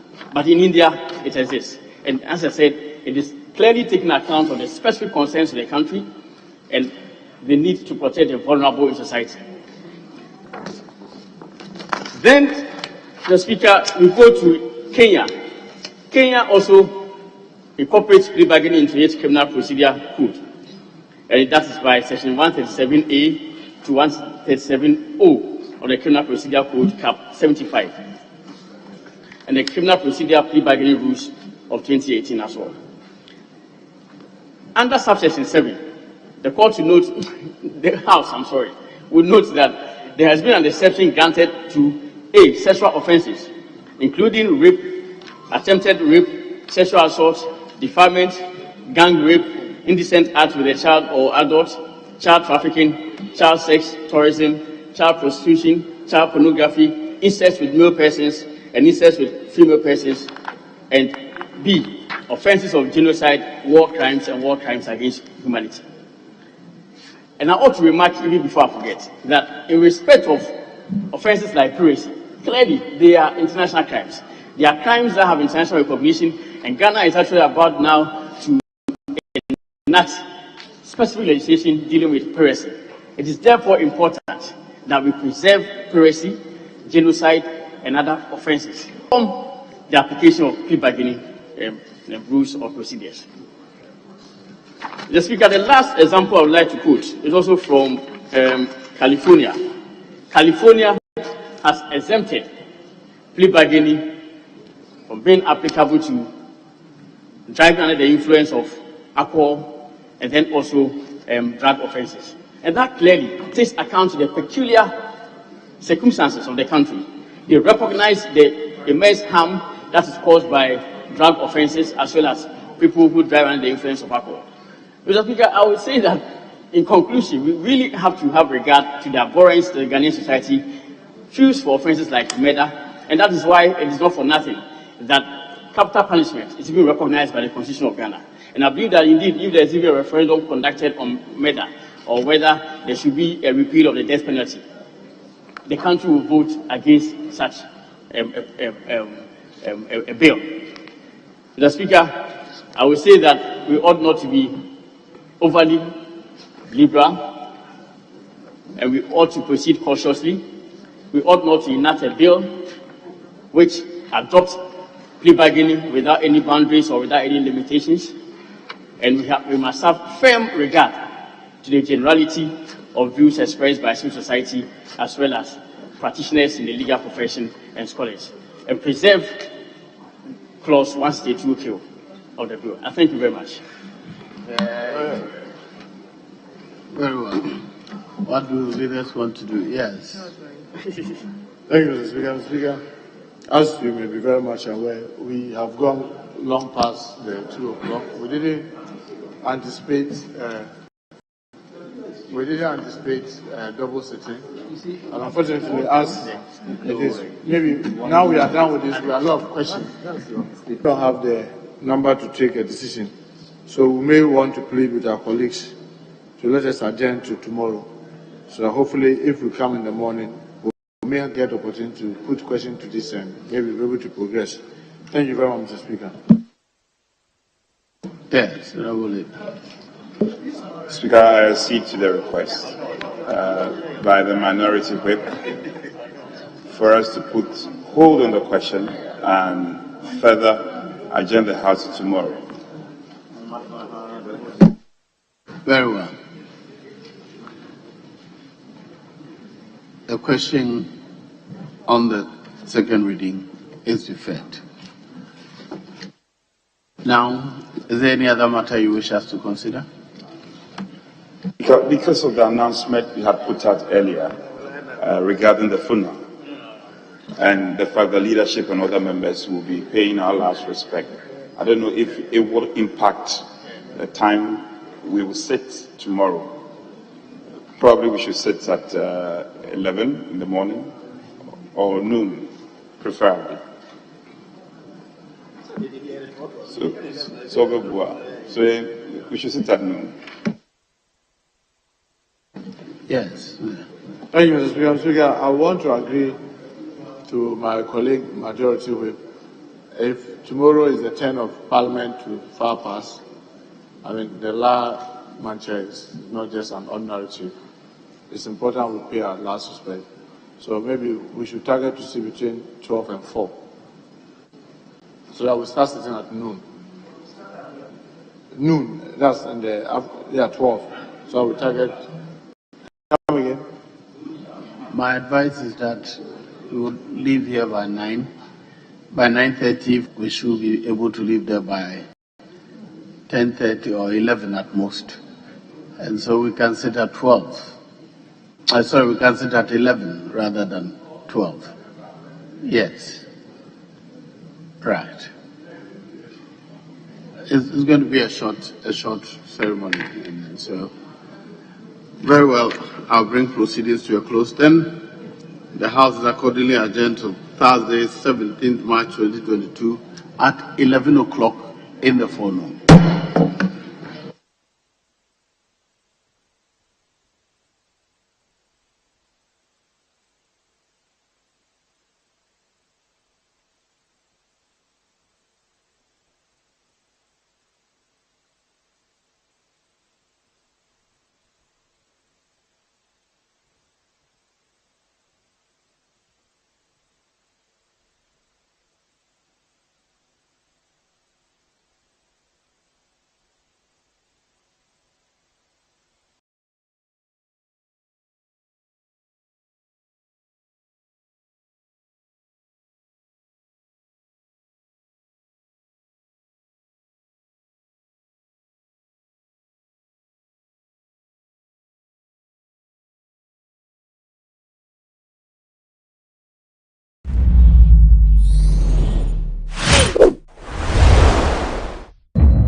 Of my experience here at the Royal Kuzi Hotel is a safari experience. You guys are coming along. Let's see the animals here. I hear there are lions here in the safari.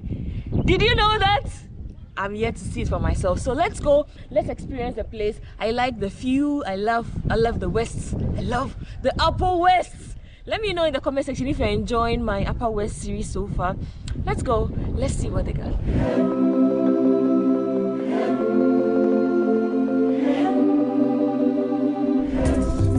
Safari. Yeah, it's really a wildlife ranch. We have wild animals where we are keeping them on ranches. But before we start the tour and then everything, I'll be your tour guide for this morning. And I'm in the person of Halid. Are we going to be walking? Yeah, it's really a whole project. We are still to have an official launch of the whole thing.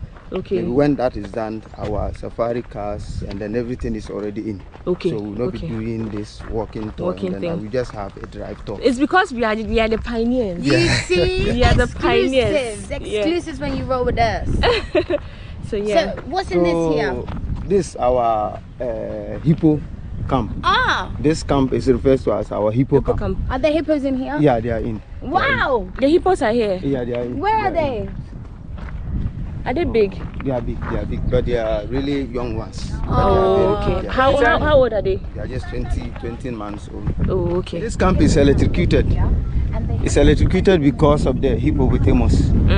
Yeah, we are trying to maybe scare them away from getting closer to the fence. Aside that, we don't want them to be moving around. So the electrocution scares them away back into the camp. Oh, okay. But yeah, I hope it doesn't kill them.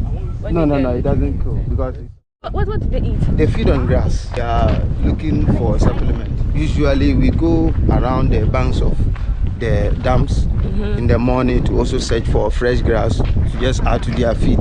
Okay. They are really managing our dry grasses, but we also give them a supplement. So usually every morning we try to get them fresh grass that they will feed on. How deep is this water? It's about 6 feet deep.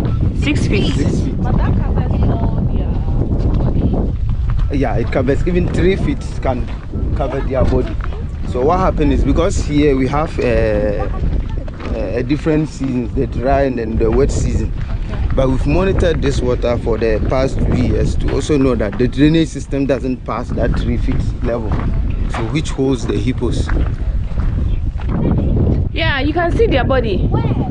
I saw one here earlier, but it's gone inside. Yeah. It's gone in. Hey. Looks like the hippos here at this safari, they don't like us. They don't like you. No, they don't like us. Not that they don't like you. They like you. Basically in the morning, because they're fed during the night, they like to